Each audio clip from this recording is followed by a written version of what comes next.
Hello everyone, আসসালামু আলাইকুম। So আমি আজকে বানাবো আলফ্রেডো পাস্তা।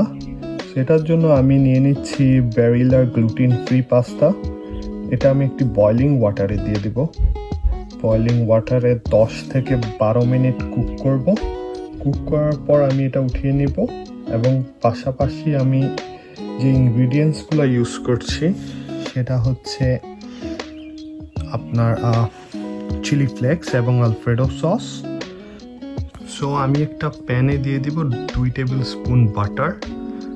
ওটা একটু মেল্ট হওয়ার পর আমি দিয়ে দিব একটি বড় পেঁয়াজটা মেক শিওর একটু ভালো করে কাটবেন লম্বা লম্বা করে। পেঁয়াজটা হওয়ার পর 3-4 মিনিট আমি দিয়ে দিব chicken. So boneless chicken use করেছি আমি এখানে। সো চিকেনটা একটু লাড়াচাড়া করার পর 4-5 মিনিট যাওয়ার পর আমি দিয়ে দিচ্ছি 1 টেবিল স্পুনের কম দিয়ে দিচ্ছি লবণ, 1 টেবিল স্পুনের কম দিয়ে দিচ্ছি ব্ল্যাক পেপার, আর 4-5 কোয়া রসুন কুচি দিয়ে দিচ্ছি। লাড়াচাড়া করার পর আমি দিয়ে দিচ্ছি 1 table spoon red chili flakes. তারপর একটু লাড়াচাড়া করে নেব।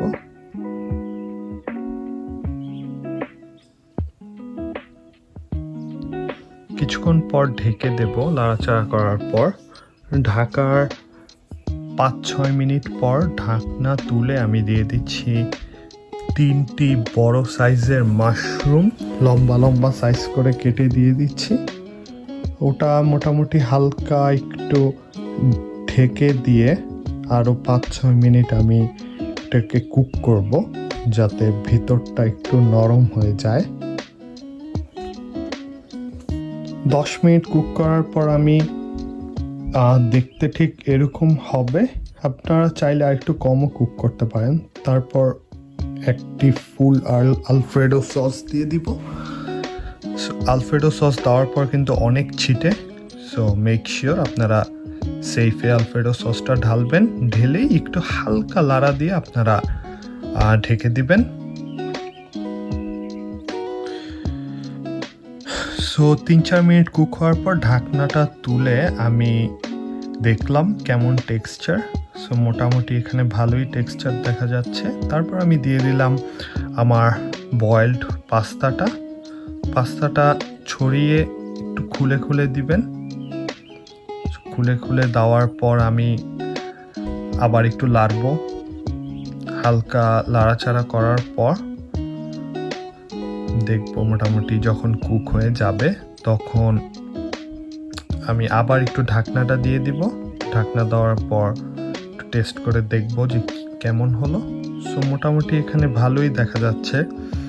আপনারা যদি চান তাহলে একটু সাইডে মিল্ক আপনারা একটু ইউজ করতে পারেন। মিল্কটা হালকা একটু বয়েল করবেন, 8-10 মিনিট বয়েল করার পর এখানে একটু মিল্কও ইউজ করতে পারেন। সাথে আর একটু ব্ল্যাক পেপার ইউজ করতে পারেন, তাহলে আর একটু ক্রিমি হবে। তো আমি ক্রিমি চাই না, তো যেই কারণে আমি শুধু আলফ্রেডো সসটাই ইউজ করেছি। এবং যাই হোক, আলফ্রেডো সসটা দিয়ে আপনি 5-6 মিনিট যতক্ষণ আপনার যেমন টেক্সচার আপনি লাইক করেন অমন টেক্সচার বানিয়ে আপনারা উঠিয়ে ফেলবেন। তো এই আজকের recipe. Thank you so much.